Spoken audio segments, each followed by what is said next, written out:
మీడియాకు స్వాగతం. రాష్ట్రానికి తప్పిన ముప్పు. ఏపీకి తుఫాను ముప్పు లేదని వాతావరణ అధికారులు తెలిపారు. బంగాళాఖాతంలోని తీవ్ర వాయుగుండం తుఫానుగా రూపాంతరం చెందలేదని, ఇది ఈ సాయంత్రం వరకు వాయుగుండంగా బలహీనపడుతుందన్నారు. రేపు ఉదయంకల్లా కారైకాల్, మహాబలిపురం మధ్యలో తీరం దాటవచ్చని చెప్పారు. తుఫాన్ ముప్పు లేకున్నా వాయుగుండం ప్రభావంతో ఇవాళ, రేపు దక్షిణ కోస్తా, రాయలసీమలో అక్కడక్కడ భారీ వర్షాలు కురిసే అవకాశం ఉందని పేర్కొన్నారు.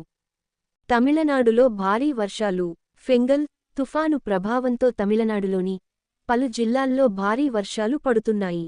చెన్నైలో నిన్న రాత్రి నుంచి ఎడతెరిపిలేని వర్షం కురుస్తోంది. చెంగల్పట్టు, విల్లుపురం, కడలూరు, మైలాడుత్తురై, తిరువారూర్ జిల్లాలకు రెడ్ అలర్ట్ ప్రకటించారు. కడలూరు, నాగపట్నం తీరం అల్లకల్లోలంగా మారింది. పుదుచ్చేరి, కారైకాల్, కడలూరులో విద్యా సంస్థలకు సెలవిచ్చారు. రేపు తుఫాన్ కారైకాల్, మహాబలిపురం మధ్య తీరం దాటే అవకాశం ఉంది. విశ్వసనీయ వార్తల సమాహారమే మన కింగ్ మీడియా.